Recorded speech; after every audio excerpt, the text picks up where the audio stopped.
Hi all welcome back. അപ്പോൾ ഇന്നത്തേത് ഭയങ്കര സിമ്പിളായിട്ടുള്ളൊരു ഈവനിങ് സ്നാക്കാണ്. ഒരു വെറൈറ്റി സ്നാക്കാണ്. പഴവും റവയും വീട്ടിലുണ്ട് എന്നുണ്ടെങ്കിൽ വൈകുന്നേരം കുട്ടികൾക്ക് സ്കൂളിൽ വിട്ട് വരുന്ന സമയത്തൊക്കെ ഒരു വെറൈറ്റി ആയിട്ട് ചെയ്ത് കൊടുക്കാൻ പറ്റുള്ളൊരു കിഡിലൻ സ്നാക്കാണ് കേട്ടോ. അപ്പോൾ നമുക്ക് പെട്ടെന്ന് തന്നെ വീഡിയോയിലേക്ക് പോയാലോ. വീഡിയോയിലേക്ക് പോകുന്നതിന് മുന്നേ ആയിട്ട് നിങ്ങൾക്ക് ഈ ചാനൽ ഇഷ്ടപ്പെടുന്നുണ്ട് എന്നുണ്ടെങ്കിൽ പ്ലീസ് ഒന്ന് സബ്സ്ക്രൈബ് ചെയ്ത് സപ്പോർട്ട് ചെയ്യണേ. ഇനിയിപ്പോൾ നമുക്ക് സ്നാക്ക് റെഡിയാക്കി തുടങ്ങാം. അപ്പോൾ ഇതിലേക്ക് 2-3 ടേബിൾ സ്പൂൺ നെയ്യ് ചേർത്ത് കൊടുക്കുക. നെയ്യൊക്കെ ഓരോരുത്തരുടെ ഇഷ്ടത്തിനനുസരിച്ച് ചേർക്കട്ടെ. അതിനൊന്നും അങ്ങനെ കറക്റ്റ് ഒരു അളവൊന്നുമില്ല ഈ ഒരു സ്നാക്കിലേക്ക്. പിന്നെ നമുക്ക് കുറച്ച് അണ്ടിപ്പരിപ്പ് വേണം. അണ്ടിപ്പരിപ്പ് ഞാൻ ഒരു 1-2 ടേബിൾ സ്പൂണോളം നന്നായിട്ട് നുറുക്കിയിട്ടാണ് ചേർത്ത് കൊടുത്തിട്ടുള്ളത്. പിന്നെ കുറച്ച് ഞാൻ നേരെ പകുതിയാക്കിയിട്ട് നമ്മൾ പീസായിട്ട് ചേർക്കില്ല, അങ്ങനെയും ചേർത്തിട്ടുണ്ട്. അതെന്തിനാണെന്ന് വെച്ചാൽ നമുക്ക് കുറച്ച് ലാസ്റ്റ് ഡെക്കറേറ്റ് ചെയ്യാൻ വേണ്ടിയിട്ടാണ് കേട്ടോ ഒരു വലിയ പീസായിട്ട് ചേർത്തിട്ടുള്ളത്. ബാക്കിയൊക്കെ ഇതിൽ മിക്സ് ആക്കാനുള്ളതാണ്. അപ്പോൾ നെയ്യിൽ നന്നായിട്ടൊന്ന് റോസ്റ്റ് ചെയ്തെടുക്കുക കേട്ടോ. ഒരു ഗോൾഡൻ ബ്രൗൺ കളറായി വരുന്ന സമയത്ത് നമുക്കിതിലേക്ക് കുറച്ച് മുന്തിരിയും കൂടി ഇട്ട് കൊടുക്കുക. അപ്പോൾ മുന്തിരി ഒരുപാട് ഇടണമെന്നുണ്ടെങ്കിൽ അങ്ങനെ ഇടട്ടെ. ഞാൻ വലിയ താല്പര്യം ഇല്ലാത്തതുകൊണ്ട് കുറച്ചാണ് ഇട്ടിട്ടുള്ളൂ. എന്നിട്ട് രണ്ടും കൂടി നന്നായിട്ട് റോസ്റ്റ് ചെയ്തെടുക്കുക. അങ്ങനെ നമ്മുടെ അണ്ടിപ്പരിപ്പും മുന്തിരിയൊക്കെ നന്നായിട്ട് റോസ്റ്റായി വീർത്ത് വന്നിട്ടുണ്ട് കേട്ടോ. ഇത്രയും മതി. ഇനി നമുക്കൊരു വേറെ ബൗളിലേക്ക് ഇത് കോരി മാറ്റി വെക്കാം. ഇനിയിപ്പോൾ നമുക്ക് ഈ സെയിം നെയ്യിലേക്ക് തന്നെ 2 നേന്ത്രപ്പഴം, ഒരു മീഡിയം വലുപ്പമുള്ള 2 നേന്ത്രപ്പഴം ഇതുപോലെ ചെറുതായിട്ട് കട്ട് ചെയ്തിട്ട് ഇട്ട് കൊടുത്തിട്ടുണ്ട് കേട്ടോ. നമ്മൾ നീളത്തിൽ 4ആയിട്ട് കട്ട് ചെയ്തിട്ട് പോളക്ക് വേണ്ടിയിട്ട് കട്ട് ചെയ്യുമല്ലോ, ആ ഒരു രീതിയിൽ തന്നെ. എന്നിട്ട് ഈ ഒരു പഴവും കൂടി ഒന്നങ്ങ് വഴറ്റിയെടുക്കണം. ഒരുപാട് അങ്ങനെ ഭയങ്കരമായിട്ട് ഡാർക്ക് കളറായി വരുന്നവരെ വാട്ടിയെടുക്കേണ്ട പരിപാടിയൊന്നുമില്ല. ചെറുതായിട്ടൊന്ന് അങ്ങ് വാടി കിട്ടിയാൽ മതി കേട്ടോ. അപ്പോൾ ഇതുപോലെ നമ്മുടെ പഴവും കണ്ടില്ല, അത്യാവശ്യം നന്നായിട്ട് അങ്ങ് വാടി വന്നിട്ടുണ്ട്. ഇനിയിപ്പോൾ നമുക്ക് ഇതും കൂടി ഈ ഒരു പാനിൽ കോരി മാറ്റി വെക്കാം. പഴം മാറ്റി വെച്ചതിന് ശേഷം പാന് കഴുകിയെടുക്കേണ്ട ആവശ്യമൊന്നുമില്ല കേട്ടോ. ഡയറക്റ്റ് ഇതിലേക്ക് തന്നെ 1 ടീസ്പൂൺ കൂടി നെയ്യ് ചേർത്തിട്ട് അതിലേക്ക് 1/2 കപ്പ് റവയാണ് ചേർത്ത് കൊടുക്കുന്നത്. എന്നിട്ട് ഒരു മീഡിയം ടു ലോ ഫ്ലെയിമിൽ വെച്ചിട്ട് നന്നായിട്ട് ഈ ഒരു റവയൊന്ന് റോസ്റ്റ് ചെയ്തെടുക്കുക. അറിയാലോ റവ റോസ്റ്റ് ചെയ്യാൻ നല്ലൊരു മണം വരും അല്ലേ, നെയ്യിൽ വറന്ന് വരുന്ന സമയത്ത് റവ. അപ്പോൾ അതുവരെ തന്നെ ഒന്ന് റോസ്റ്റ് ചെയ്തെടുക്കുക. പെട്ടെന്ന് റെഡി ചെയ്യാൻ കേട്ടോ, ഒരുപാട് ടൈമൊന്നും വേണ്ട. ഇങ്ങനെ കണ്ടിന്യൂസ് ആയിട്ടൊന്ന് ഇളക്കി കൊടുത്താൽ മതി. അഥവാ നിങ്ങൾ റോസ്റ്റ് ചെയ്ത റവ എടുക്കുന്നുണ്ട് എന്നുണ്ടെങ്കിലും ഒന്ന് നെയ്യിൽ ചെറുതായിട്ടൊന്ന് ഇളക്കി ചൂടാക്കി എടുക്കണം കേട്ടോ. എങ്കിൽ അതിനൊരു പ്രത്യേക ടേസ്റ്റാണ് ഈ ഒരു സ്നാക്കിന് അങ്ങനെ ചെയ്യുമ്പോൾ. അപ്പോൾ നമ്മുടെ റവ നോക്കിയാൽ നന്നായിട്ട് വറന്ന് വന്നിട്ടുണ്ട്, റോസ്റ്റായി വന്നിട്ടുണ്ട്. അങ്ങനെ നമ്മുടെ റവ നല്ലപോലെ റോസ്റ്റ് ആയിട്ട് കാണുമ്പോൾ തന്നെ നിങ്ങൾക്ക് മനസ്സിലാവും നല്ല തരി പോലെ വേറിട്ട് നിൽക്കുന്നുണ്ട്. നല്ലൊരു മണം വരും കേട്ടോ ഈ ഒരു ടൈമിൽ. ഇത്രയും ആയിക്കഴിഞ്ഞാൽ ഇതിലേക്ക് 1.25 കപ്പ് അളവിൽ വെള്ളം ഒഴിച്ച് കൊടുക്കുക കേട്ടോ. നല്ല തിളച്ച വെള്ളം. ഞാൻ അപ്പുറത്തെ സ്റ്റൗവിൽ വെള്ളം തിളക്കാൻ വേണ്ടി വെച്ചിട്ടുണ്ടായിരുന്നു കുറച്ച് മുന്നേ. അപ്പോൾ 1.25 കപ്പാണ്. അത് കറക്റ്റ് അളവാണ് കേട്ടോ. ഫ്ലെയിം കുറച്ചിട്ട് വേണം വെള്ളം ഒഴിച്ചിട്ട് ഇതുപോലെ കണ്ടിന്യൂസ് ആയിട്ട് ഇളക്കി കൊടുക്കുക. അല്ലെങ്കിൽ ഒരു കട്ട പോലെ ഉണ്ടാവും. ഇളക്കുമ്പോൾ ശരിയായിക്കോളും കേട്ടോ, കുഴപ്പമൊന്നുമില്ല. അപ്പോൾ പെട്ടെന്ന് തന്നെ റവ വെള്ളം വലിച്ചെടുക്കും.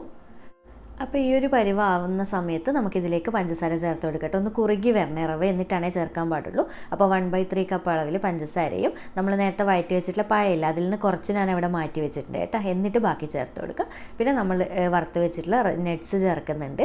അതുപോലെ തന്നെ ഏകദേശം 1/2 ടീസ്പൂണിൻ്റെ അടുത്തായിട്ട് ഏലക്ക പൊടി ചേർക്കുന്നുണ്ട്. അതുപോലെ തന്നെ 1/2 കപ്പ് അളവിൽ തേങ്ങ ചിരകിയതും കൂടി ചേർക്കുന്നുണ്ട്. എന്നിട്ട് എല്ലാം കൂടി ചേർത്തിട്ട് നന്നായിട്ടൊന്നങ്ങ് മിക്സാക്കി കൊടുക്കുക കേട്ടോ. നമ്മൾ ചേർത്തിട്ടുള്ള നട്ട്സും പഴമൊക്കെ എല്ലാ സൈഡിലും എത്തണം. ഈ ഒരു സമയത്ത് കുറച്ചൊന്ന് ലൂസായ പോലെ തോന്നും, നമ്മുടെ പഞ്ചസാര ഒന്നങ്ങ് മെൽട്ടാവും. എന്നിട്ടെല്ലാം കൂടി സെറ്റാവും കേട്ടോ. അത്രയേ ഉള്ളൂ. ഇനിയും കാര്യമായിട്ട് പരിപാടിയൊന്നുമില്ല. ഇപ്പോൾ തന്നെ ഫ്ലെയിം ഓഫ് ചെയ്ത് കൊടുക്കുക.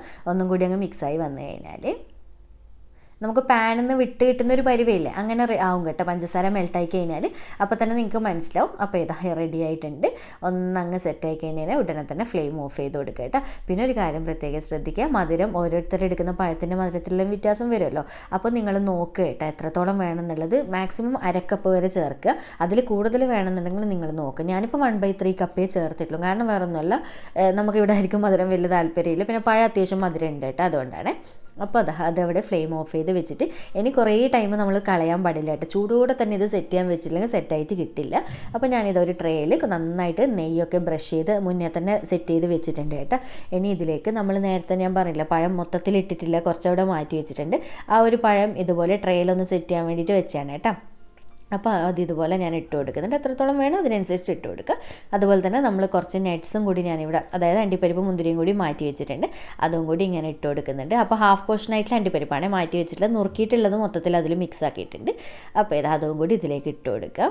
അതിനുശേഷം ചൂടോടെ തന്നെ ട്രെയിനിൽ നമ്മുടെ ബാറ്ററി ഇതിലേക്ക് ആക്കി കൊടുക്കുക കേട്ടോ. പെട്ടെന്ന് തന്നെ സെറ്റ് ചെയ്യാൻ വേണ്ടി വെക്കണം. ചൂടോടെ ചെയ്തിട്ടില്ലെങ്കിൽ അതവിടെ ഉറച്ച് കിട്ടില്ല, നമുക്ക് കട്ട് ചെയ്യാൻ പറ്റില്ല. അല്ലാതെ കോരി കഴിക്കുന്നതിന് കുഴപ്പമൊന്നുമില്ല കേട്ടോ, അങ്ങനെ ചെയ്യാം. അപ്പോൾ എന്നിട്ട് സ്പാച്ചില കൊണ്ട് പെട്ടെന്ന് തന്നെ പ്രസ് ചെയ്ത് ഇതുപോലെ വെച്ച് കൊടുക്കുക. നന്നായിട്ട് പ്രസ് ചെയ്ത് ലെവൽ ചെയ്ത് കൊടുക്കുക കേട്ടോ. പിന്നെ ഒരു കാര്യം, നെയ്യുടെ ഫ്ലേവർ ഇനിയും വേണമെന്നുണ്ടെങ്കിൽ നിങ്ങൾ ലാസ്റ്റ് മിക്സ് ചെയ്യുന്ന സമയത്ത് കുറച്ചും കൂടി നെയ്യ് ചേർത്ത് കൊടുത്താൽ മതി കേട്ടോ. വെളിച്ചെണ്ണ ഓയിലൊന്നും ഈ ഒരു സ്നാക്കിലേക്ക് ഉപയോഗിക്കരുത്, ഒട്ടും തന്നെ ടേസ്റ്റ് ഉണ്ടാവില്ല. അപ്പോൾ ഇതുപോലെ എന്നിട്ട് നന്നായിട്ട് സെറ്റാകാൻ വെച്ചിട്ടുണ്ട് കേട്ടോ. ഇനിയിപ്പോൾ കാര്യമായിട്ട് പരിപാടിയൊന്നുമില്ല, നന്നായിട്ട് ചൂടാറിയിട്ട് കട്ട് ചെയ്തെടുക്കാൻ പറ്റും. അതായത് ചൂടാറി കഴിഞ്ഞ് കഴിഞ്ഞാൽ നിങ്ങൾക്ക് പോളയൊക്കെ കട്ട് ചെയ്തെടുക്കുന്ന പോലെ പ്ലേറ്റിൽ സെർവ് ചെയ്യാൻ പറ്റും. അല്ലെങ്കിൽ ഇളം ചൂട്ട് കഴിക്കണമെന്നുണ്ടെങ്കിൽ അങ്ങനെ സ്പൂൺ കൊണ്ട് കോരിയിട്ടും കഴിക്കാം കേട്ടോ. അത് ഓരോരുത്തരുടെ ഇഷ്ടം. കുട്ടികൾക്കൊക്കെ എന്തായാലും ഇഷ്ടപ്പെടുന്ന ഒരു സ്നാക്കാണ് കേട്ടോ. ടിഫിനിലൊക്കെ നമുക്ക് സ്നാക്ക് ബോക്സിലൊക്കെ കൊടുക്കാൻ പറ്റിയിട്ട് ലൈറ്റാണ് കേട്ടോ. അപ്പോൾ ഞാനിനി ചൂടാറിയതിന് ശേഷം കട്ട് ചെയ്ത് കാണിക്കാം.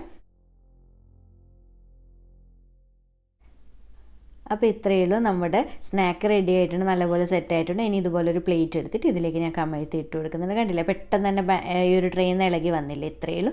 ഇങ്ങനെ കാണാൻ നല്ല ഭംഗിയില്ലല്ലേ, ആ ഒരു പഴവും നട്ട്സൊക്കെ അതിന് വേണ്ടിയിട്ടാണ് കേട്ടോ ഇങ്ങനെ ചെയ്തിട്ടുള്ളത്. ഒട്ടും തന്നെ നിർബന്ധമില്ല, എല്ലാം കൂടി മിക്സ് ആക്കിയിട്ട് ഇട്ട് കൊടുക്കുക കേട്ടോ.